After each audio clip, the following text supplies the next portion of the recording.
Everyone, hello.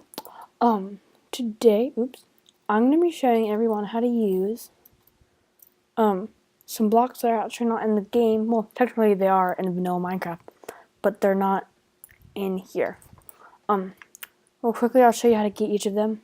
So what you do is for this here structure void, you just give your name Minecraft structure block, just like that.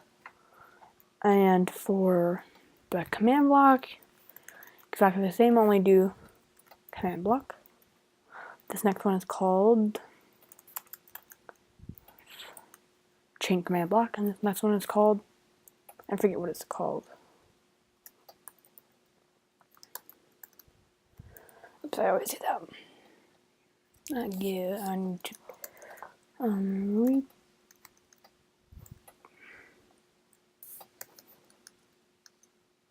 repeating command block.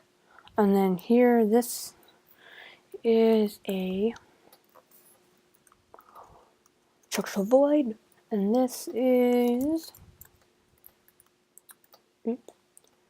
a barrier. So I'm going to teach everybody how to use everything, and how, and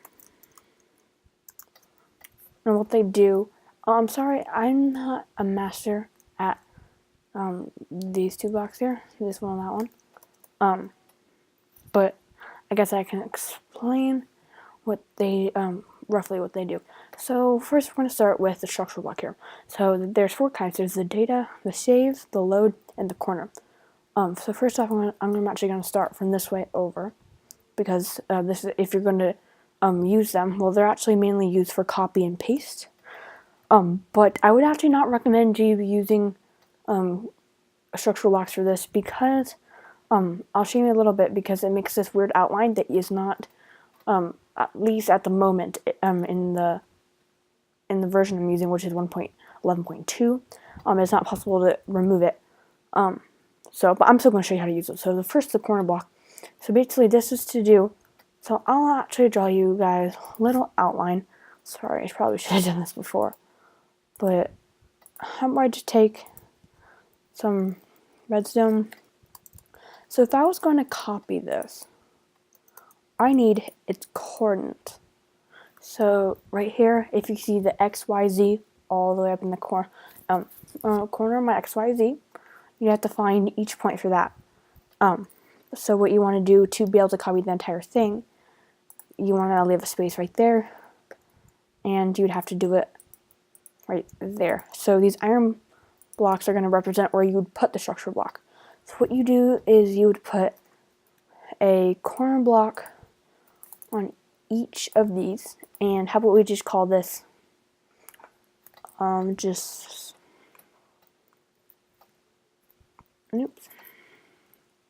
block. So make sure you have a capitalization and spacing the same. If you do exactly the same, I'll quickly show you. And you can use anything you want. You don't have to be block like I'm doing. I just thought it would be easier. So you take one of them. So since you have the whole entire thing outlined, and you could do this for much bigger things like ginormous structures. So you take a random block. It doesn't matter where it is. You take it and you put it to save, so the save block, and you put the name in, which is block, and then you'd press detect. What did I do wrong?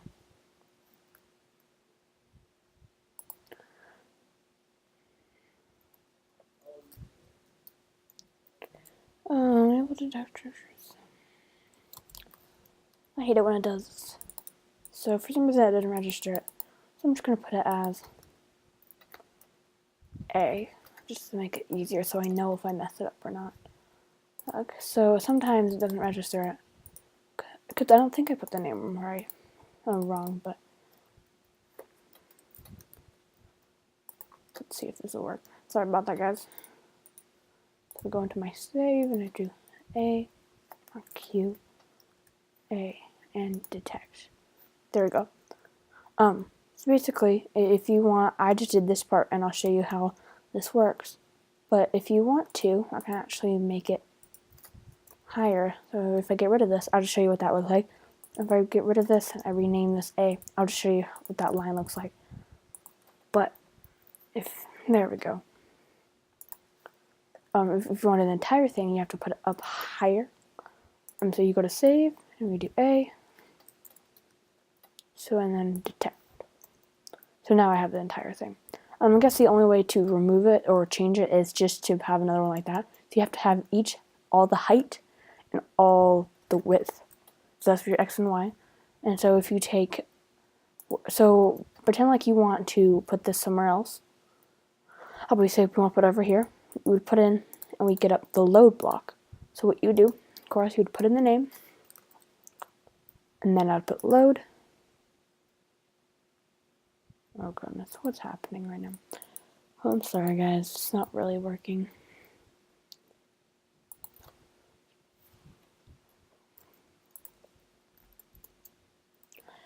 Oops, I forgot to do something. Keep in mind guys, when you do the detect, this is good that I detected it, make sure you save it. I forgot to save it. Okay, now I need to go. Sorry about that guys. So now I do A. There we go. Let me quickly toggle the down bar. So now you have the outline. And so this is to give, so you can give the position. So I put that all at 0. That'll be right there. And if you go and press load one more time, it'll load it in. So I covered, as you see, I covered the corner block, the load block, and the save block. Like I said, data block. If I haven't already said this, the data block had an unknown use. So, yes. And I don't know why it's not doing that, but usually this, that line would still be there. But I guess it's not showing up, so that's actually kind of good. But still, I would recommend a simple command, which I'll probably show you in a different video, which I have not made a video. I'm definitely going to make a video on how to copy and paste with just commands, which is so much easier. But I just wanted to show you guys what that was. And so next we're going to cover the command blocks. So you can find easy tutorials for these, but so you can do a bunch of things with, especially the impulse command block. And so, like it says right here, use @P to target nearest player, use @R to target random player, use @A to target all players, and use @E to target all entities. So basically what that means is, if you could put a command here, how we do like /time set, and how we do night. So now we have that command set, and every time, so right now, it's not going to do anything unless I put it on there. So basically, if I put, a lot of times, when it's something, a command like that, it doesn't matter what you put in front of it. How about we say we do like a TP, sorry.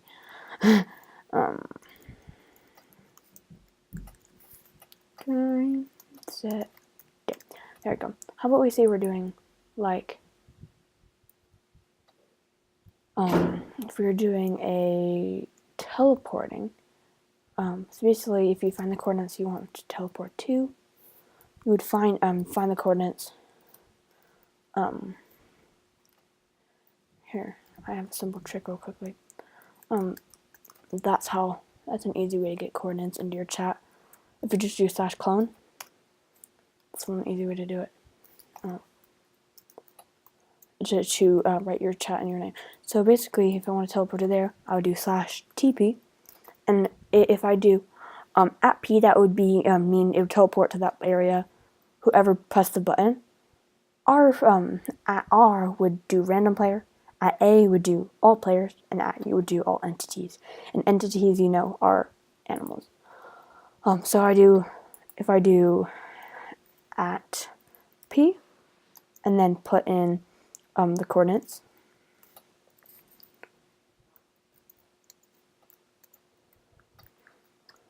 Shibuya, it would teleport the person who clicked, who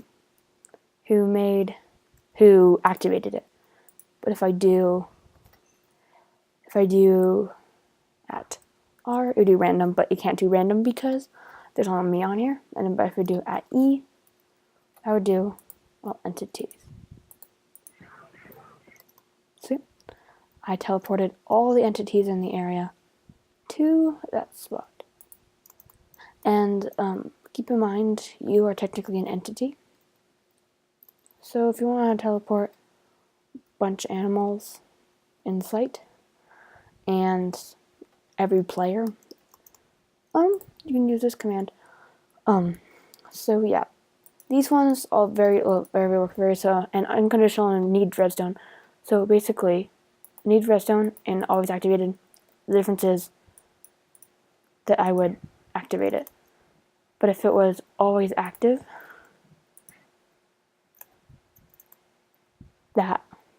so if it was always active, it would just keep teleporting me there, keep teleporting me there.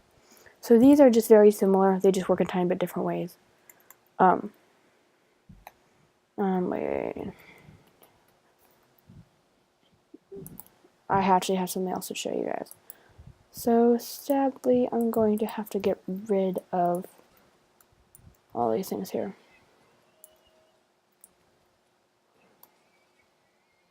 Oh, I think you guys just saw a barrier a second ago, which I'm going to cover right now. Sorry, I just basically had to at least get these out of the way for now. Okay, so think about the barrier. Like, I'll give you a quick. So barriers are actually invisible blocks. In survival, they're unbreakable and not invisible. But if you're holding a barrier in your hand and you're close enough, you can see all the barriers in the area. These barriers are really cool, but they take a second. I mean, they're not here. Since I wrecked it, it's not here. It takes a second to go away. But so like if I took my hand on something else, they would disappear, and having an invisible block. And so see, and they'd go away. And so I've covered the command blocks, the structural blocks, the barriers, and now we're going to do the structural void. Like the barrier, they are invisible blocks. See how there's an outline? These are never visible ever. Here's the other one right here I placed. And these are used with command blocks. For example, if you were trying to copy and paste something, like for example underwater in a cave, if you're copy and pasting something, the inside of it would automatically be air. Usually, if you just use the simple commands that I showed you, it would just be air. But if you put these structural voids all the way inside it, and what would actually happen is it'll be filled with anything that's around. So if you do underneath a cave, the inside of your structure will actually be filled with whatever was in it, or whatever was in it. Of the place where you put it. So if under a cave, it would be like stone and like coal probably. And if you did it underwater, the whole building would be filled with completely water. So yeah. I hope you enjoyed the video and you learned some from it. And if you didn't, that's okay. And I just wanted to. I know some people who didn't really know how to do these stuff, a little bit of the stuff. So I just want to quickly make a video on it. And please give the video a like, and also leave suggestions for future videos in the comments below. And I guess I'll see you guys in the next video. Goodbye.